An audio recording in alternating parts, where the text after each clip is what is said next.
प्रिय भक्तों, आज की इस वीडियो में हम आपको दशा माता की चौथे नंबर की कथा सुनाएंगे। चैत्र माह के कृष्ण पक्ष की दशमी तिथि को दशा माता का व्रत किया जाता है। इस व्रत को करने से घर में सुख समृद्धि आती है। दशा माता के व्रत के दिन पीपल, बरगद और नीम के पेड़ की पूजा करने का विधान होता है। दशा माता को माँ पार्वती और माँ दुर्गा का ही रूप माना जाता है। दशमी तिथि से पहले के 9 दिनों में दशा माता के व्रत की कथा सुनने का विधान है। तो चलिए शुरू करते हैं दशा माता के व्रत की कथा। लेकिन उससे पहले अगर आपने मेरे चैनल को सब्सक्राइब नहीं किया तो सब्सक्राइब कर दे और कमेंट में जय दशा मैया की ज़रूर लिखे। एक साहूकार था।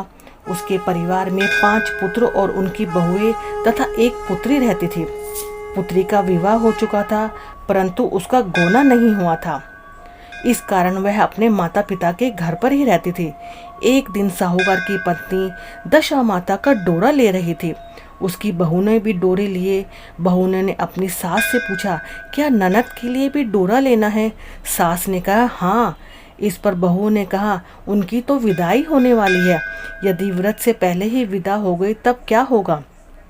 तो सास ने उत्तर दिया, मैं व्रत का सारा सामान साथ में रख दूंगी, वह अपने ससुराल में जाकर पूजा कर लेगी।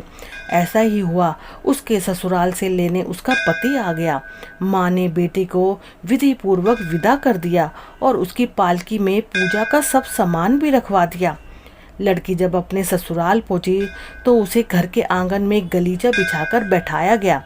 आस पड़ोस की महिलाएं नई बहू को देखने आने लगी। सब उसकी सुंदरता और गहने कपड़ों की तारीफें करने लगी। किसी की निगाह उसके गले में बंधे डोरे पर पड़ गई। वह बोली, बहू की माँ बड़ी टोटके वाली है क्या? सबकी निगाह उसकी बात सुनकर उसके गले पर पड़े डोरे पर पड़ी। सभी स्त्रियां डोरे के बारे में अपनी अपनी राय प्रकट करने लगी। शाम को सास, ननद, देवरानी, जिठानी, घर की सभी स्त्रियां भी उसी डोरे की ही चर्चा करने लगी। सब डोरे की निंदा कर रही थी। सुबह से लेकर शाम तक डोरे के बारे में सुनते सुनते बहू का दिमाग ही खराब हो गया। उसने डोरे को गले से उतारकर जलती हुई आग में डाल दिया। डोरे के जलते ही सारे घर में आग लग गई। घर में रखा सब धन धान जल गया। सब आदमी अपने प्राण बचाकर घर से बाहर भागे। अब घर में केवल नई बहू और उसका पति ही रह गया। बाकी सब तो भाग गए थे। घर का सारा सामान भी जल गया था। घर में अब ना खाने को अन्न था और ना ही पहनने के लिए वस्त्र। इसलिए दोनों पति पत्नी गांव छोड़कर रोजगार खोजने चले गए। चलते चलते वह उसी गांव में पहुंचे जहां की वह लड़की थी। लड़की ने अपने पति से कहा, तुम यहाँ बाहर झोंको और मैं भी कोई काम ढूंढती हूँ। पत्नी का कहना मानकर वह बाहर झोंकने लगा और वह स्वयं एक कुएं पर जाकर बैठ गई। उस कुएं पर सारे गांव की स्त्रियां पानी भरने आया करती थी। उस लड़की की भाभियां भी उस कुएं पर पानी भरने आए, परंतु उन्होंने अपनी ननद को पहचाना नहीं। वह उससे बोली, तुम तो किसी भले घर की लड़की मालूम होती हो, कुछ काम करना चाहती हो तो बोलो। लड़की बोली, काम तो करूंगी परंतु कोई नीच काम नहीं करूंगी। बड़ी भाभी बोली, हमारी ननद ससुराल चली गई है, तुम हमारे बच्चों की देखभाल करती रहना और हमारे घर से सीधा लेकर अपना भोजन बना लेना कर। लड़की इस काम के लिए राजी हो गई। लड़की की भाभी अपने घर ले आई और सास से बोली, कुएं पर एक अनाथ लड़की बैठी थी, वह हमारे घर रहने और बच्चों की देखभाल करने को राजी है, आप कहो तो हम उसे रख ले। सास ने कहा, खुशी से रख लो, परंतु आपस में तुम लोग कलह मत करना। सब बहुएं राजी हो गए। वह वापस कुएं पर आई और उसे घर ले आए। वह अपने भतीजे और भतीजियों की देखभाल करने लगी और अपना जीवन निर्वाह करने लगी। एक दिन दशा माता का डोरा लेने का अवसर आया। सास के कहने पर सब बहुओं ने डोरा लिया।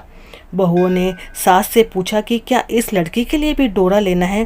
सास ने कहा, हाँ। बहुओं ने कहा, इसी प्रकार आपने ननद जी के लिए भी डोरा लिया था, परंतु पूजा से पहले ही उसकी विदाई हो गई।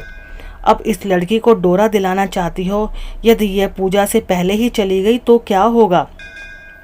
सास बोली, तुम्हारी ननद ने अपने घर जाकर पूजा की होगी, यह लड़की भी पूजा होने तक इसी घर में रहेगी तो अपने आप पूजा में शामिल हो जाएगी, और यदि कहीं चली गई तो वहाँ पर पूजा कर लेगी। सर्वसम्मति से लड़की ने भी दशा माता का डोरा ले लिया। 9 दिन तक वह दशा माता की कहानी तथा व्रत पूजन में शामिल होती रही। 10वें दिन लड़की की माता व बहुओं ने सर स्नान किया और घर में चौका लगाया तथा पूजन की तैयारियां करने लगी। लड़की बहुओं से बोली, यदि कोई पुराना कपड़ा मिल जाए तो मैं भी स्नान करके पहन लूँगी। बहुओं ने अपनी सास से पूछकर अपनी ननद की साड़ी उस लड़की को दे दी। अपनी पुरानी साड़ी लेकर वह स्नान करने लगी। उसने सर से स्नान करके साड़ी पहन और घर आ गई। घर पर पूजा आरंभ हो गई। वह जैसे ही पूजा के पास आकर बैठी तो बहुओं ने कहा, यह तो बिल्कुल हमारी ननद जैसी ही लगती है। इस पर सास ने नाराज होकर कहा, तुम्हारे मन में जो आता है वो बोलती रहती हो। पूजा के समय भी चुपचाप नहीं बैठा जाता। चुप रहो, मुझे कथा कह लेने दो। तुम्हारी बातों से कथा में विघ्न पड़ता है। बहुएं फिर चुप हो गई। घर की सब स्त्रियों ने पारण किया। लड़की ने भी पारण किया। इसके बाद स्त्रियां एक दूसरे का सर गूंथने लगी। एक ने लड़की का सर गूंथना शुरू किया। वह बोली कि जैसी गुथ सिर में है वैसी गुथ हमारी ननद के सिर में भी थी। सास नाराज होकर बोली, तुम मेरी बेटी की तुलना इससे क्यों कर रही हो। सास ने बहू को डांट दिया, परंतु उसकी बात मन में घर कर गई। उसने लड़की से कहा, आज रात मेरे पास सोना। रात जब बहुएं सो गई तो उसने लड़की से पूछा, तुम्हारे पीहर में कोई है या नहीं। उसने जवाब दिया, मेरे 5 भाई और भाभियाँ हैं, तुम जैसे माता पिता ही हैं। उसने फिर पूछा, क्या हुआ। लड़की बोली, पीहर में मैंने दशा माता का डोरा लिया था। उसके पूजन से पहले ही मैं ससुराल के लिए विदा हो गई। ससुराल में पहुंचकर मेरे गले में पड़े डोरे को देखकर वह स्त्रियां हंसी उड़ाने लगी। तब मैंने उस डोरे को आग में डाल दिया। उस डोरे के साथ ही सारा घर जलकर भस्म हो गया। सब लोग भाग गए। हम दोनों भागकर इस गाँव में आ गए। उसकी माँ ने पूछा कि तुम्हारा पति कहाँ है। लड़की ने कहा, वह भड़बूजे के यहाँ बाहर झोंकते हैं। दशा माता के प्रकोप से हमारी ये हालत हो गई है। वह समझ गए कि यह लड़की कोई और नहीं उनकी ही बेटी है। तब उसने अपनी 5 बेटों को बुलाकर कहा कि यह तुम्हारी छोटी बहन है। सवेरे होते ही माँ के कहने पर 5 भाई भड़बूजे के यहाँ से अपने बहनों को लेकर आए। उन्होंने उनको स्नान कराया और उत्तम वस्त्र पहनने को दिए। कपड़े पहनकर वह सुंदर साहूकार दिखाई देने लगा। कुछ दिन बाद ससुराल रहकर अपने घर चला गया। घर पहुंचकर उसने देखा कि सब लोग पहले की तरह सुखपूर्वक रह रहे।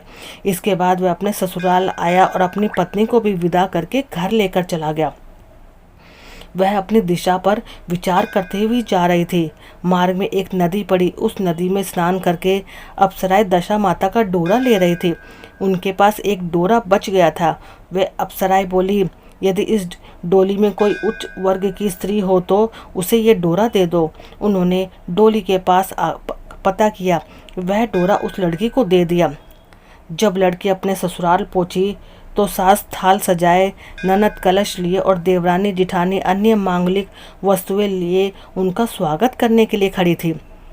नक दस्तूर हो जाने के बाद लड़की को आसन पर बैठाया गया। आसन पर बैठने के बाद लड़की ने कहा, आप लोगों ने पहली बार दशा माता के डोरे के लिए अपशब्द कहे थे, जिसका फल ये हुआ कि घर के सब लोग बिछड़ गए तथा घर का धन धान्य सब जलकर राख हो गया। बड़ी मुसीबतें उठाने के बाद अच्छे दिन आए हैं। आप में से अब कोई भी मेरे लिए दशा माता के डोरे की निंदा करने की भूल बिल्कुल ना करे। सब ने खुशी खुशी उसकी बात मान ली। 9 दिन तक व्रत चलता रहा। 10वें दिन विधि पूर्वक डोरे की पूजा की गई।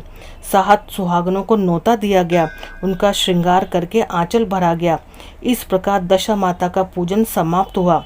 जिस प्रकार दशा माता ने उस लड़की के दिन फेरे, वैसे ही दशा माता सबके दिन फेरे। तो ये थी दोस्तों दशा माता की 4थे नंबर की कथा। प्रेम से बोलिए जय हो दशा माता की।